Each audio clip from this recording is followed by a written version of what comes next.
どうも、ダイキングです。本日も動画を見ていただきありがとうございます。今回はですね、M3 のですね、MacBook Pro 出たんですけど、買わないというね、選択をしましたので、その買わない理由3つっていうのと、購入前の注意点みたいなところをいろいろ見ていきたいかなと思います。で、この Mac が実は他におすすめなんじゃないかなっていうところもあるので、そこをね、お話しできればなと思うんですけども、1週間ぐらい死んでたんですけど、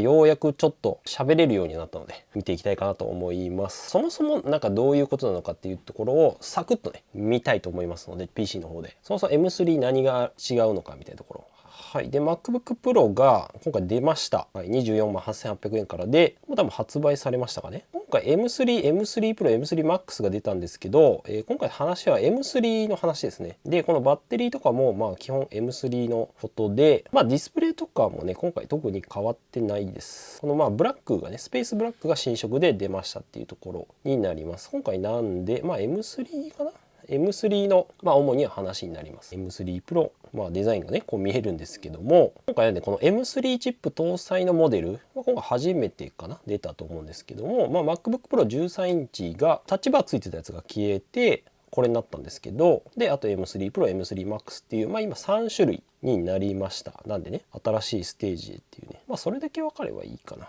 はい、あと今回レイトレーシングとかアクセラレーテッドとかねいろいろね入ったんですけど、基本的にやっぱ GPU かな M1MAX とかそこら辺と比べるとねそんなに変わんないんじゃないかなと思いますけど、でバッテリー時間今回ね最大22時間ということで M3 は良くなってますかね感じで、今回なんでこの M3 話題はこれですかね。今回 M3 チップで14インチの M3 Pro、M3 Max と16インチね、こっちは基本同じなんですけども、外部ディスプレイとかね、違いますと。こっからはね基本今までと同じなので、いいかなと。このねポートの部分とかねいろいろあるんですけど、なんでちょっとエアーとかとね、比較じゃないんですけど見ていきたいかなと思います。はい。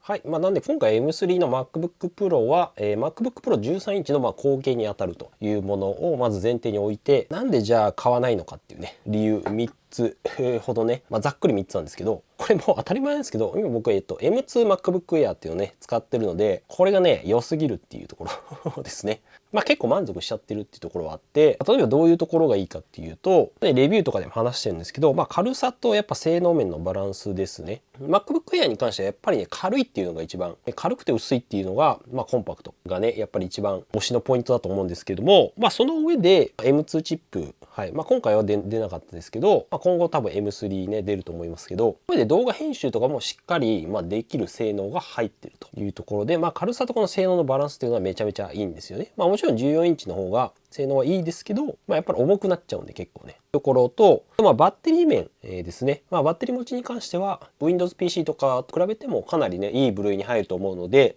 動画編集とかも1本ね、全然できたりしますし、普段のね、やっぱ使ってる、ウェブブラウジングとか、ウェブサイト見るぐらいだと全然減らないんで、非常に特にインテル版とかと変えると、比較するとめちゃくちゃね、びっくりするレベルで違うと。M3 の方がいい。今回はいいんですけど、そんなにも変わんないかなって感じ。基本的にはやっぱり軽くて、あとデザイン的にも結構好みっていうのがあるので、軽いんですよね、やっぱり、ね。軽くて薄いっていうところと、ただこのミッドナイトっていうカラーに関しては、このブラックっぽいね、今回も、スペースブラック出ましたけども、指紋はやっぱ目立つんで、そこはね、仕方ないかなっていうところはあります、正直ね。ただこの M2 Air も、いまいちな点みたいなところもやっぱりあって、やっぱ M3 とかと比べるとやっぱ端子の少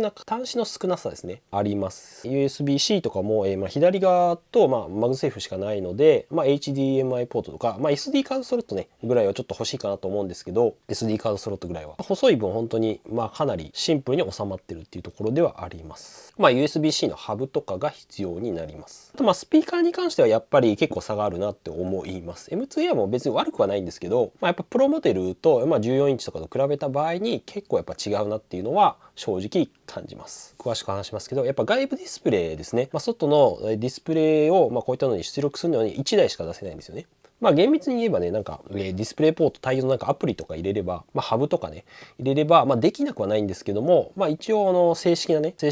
スペックとしては一応外部ディスプレイは1台しか出せないっていうことになってるんで、2台以上、もう1台、2台みたいな出したい人は、M2 とか、M3 も一緒なんですけど、できないっていう感じですね。やっぱりね、もちろんファンとかないので、熱を逃がす構造っていうのはないので、やっぱ長時間作業をしたりとか、動画編集も全然できるんですけども、やっぱり長ければ長いほどほど負荷がかかればかかるほどどんどんねカクつく場面とかは正直あります。基本そんな大丈夫なんですけど、20分30分とか超えるような動画編集になってくるとできるんですけどちょっとカクついてくるかなっていう感じはある。詳しくはちょっとレビュー動画の方ですね話してますので、ぜひねチェックしていただければと思うんですけど、というのが一つ目、M2MacBook Air で正直満足しちゃってるっていうところ。二つ目ですね、M3 のモデルに関して、新色のスペースブラックがないっていう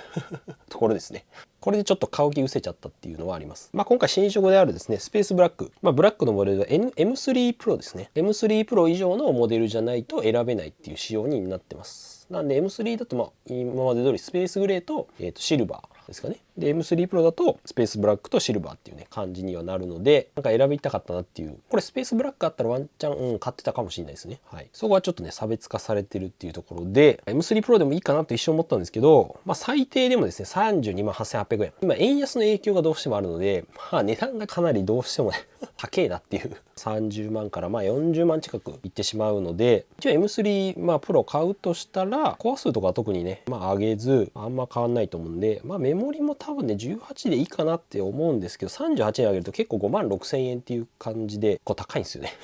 2万8000円にしてくれよって感じなんだけど、ただストレージは1テラは欲しいかなと思うので、最低でも35万か、メモリ36にしてもいいかなと思うので、そうなるとやっぱり40万近いっていうんですかねにはなってしまうのでっ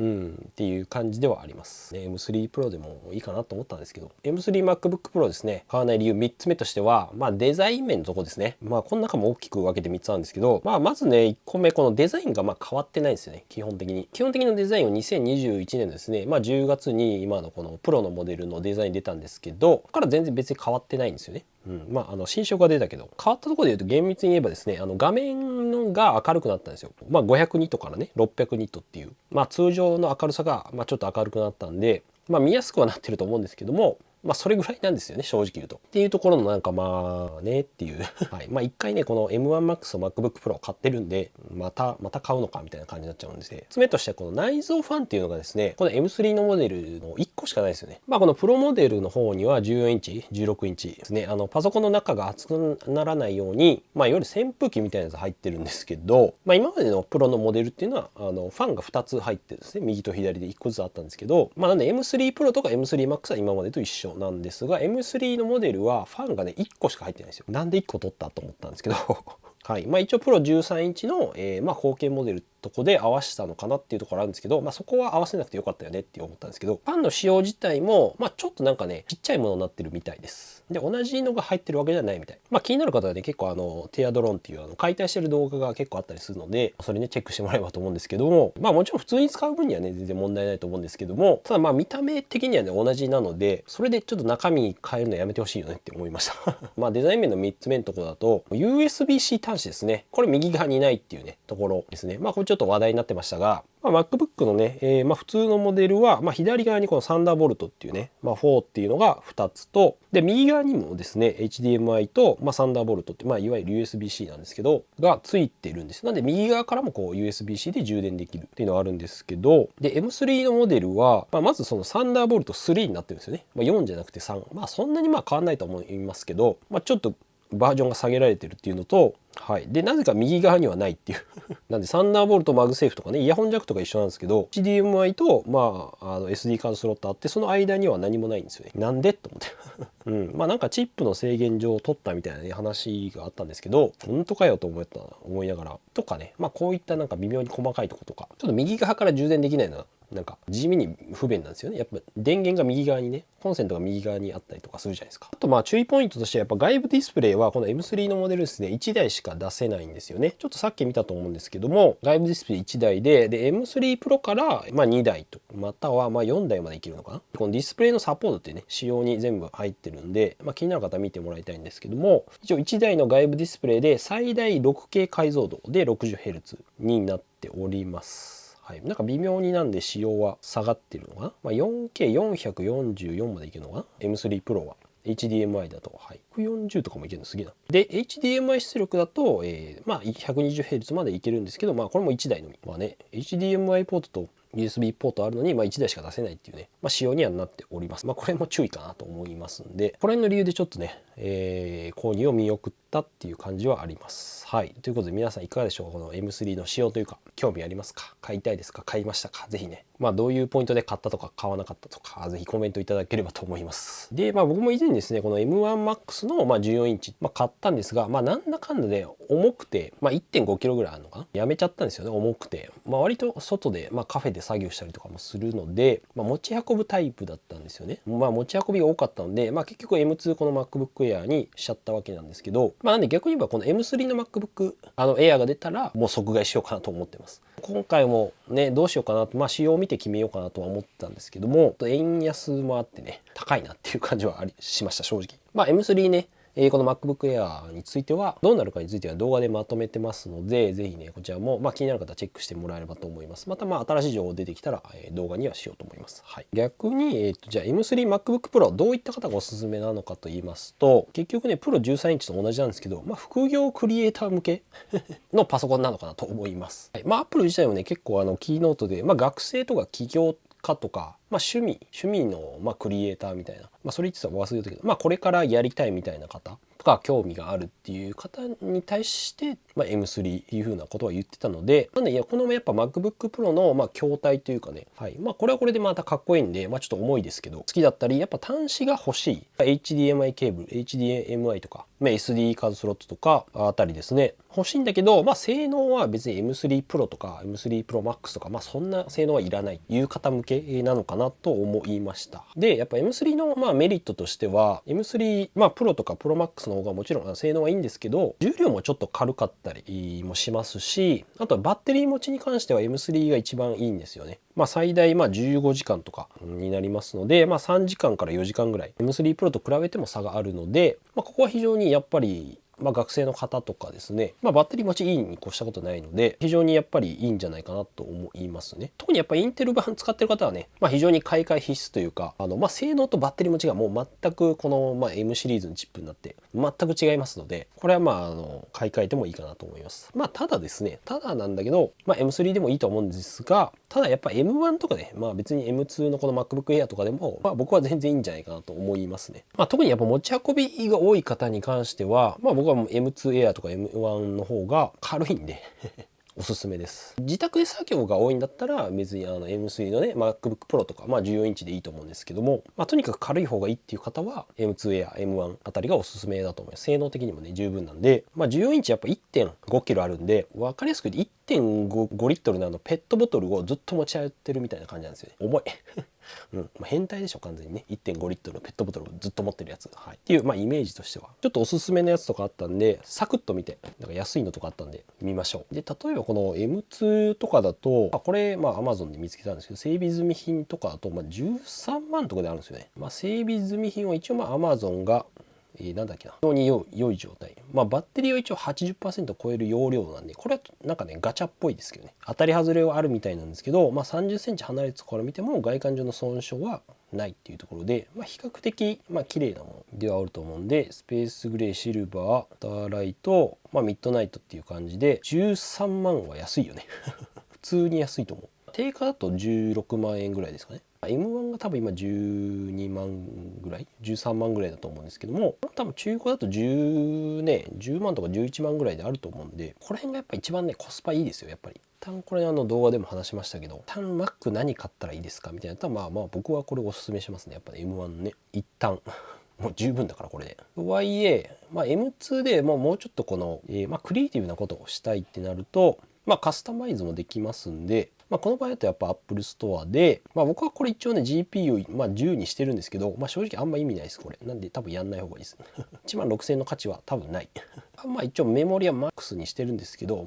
おそらく16でいいと思います。動画編集するにしても。お金が余裕あるんだったら24でもいいと思うんですけど。で、動画編集するのは1テラは欲しいかな。少なくても512は欲しいかなって思います。僕はこの1テラにして、2テラにしたらちょっとさすがに高いかなと思うんで、1テラ、16とか、これぐらいあればね、全然多分何でもできる。これにしても27万とかですかね。M3 買えるっちゃ買えるんだけど、重いから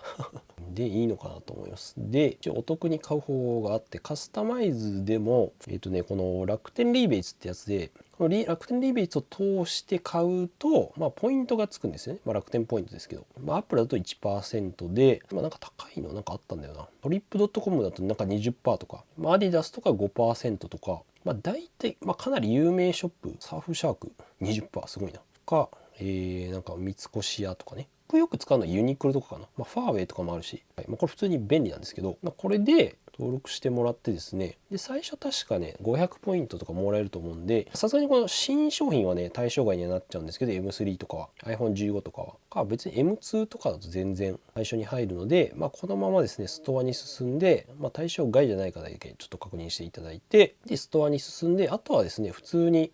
買うだけです。はい。iMac も新しいの出ましたね。購入画面行って、MacBook Pro はちょっと対象外だけど、はい、普通に買ってもらうだけなので、Mac の魅力とかね、今のこんなラインナップですけど、この辺がやっぱりおすすめかなと思います。軽いんだよ、とにかくね。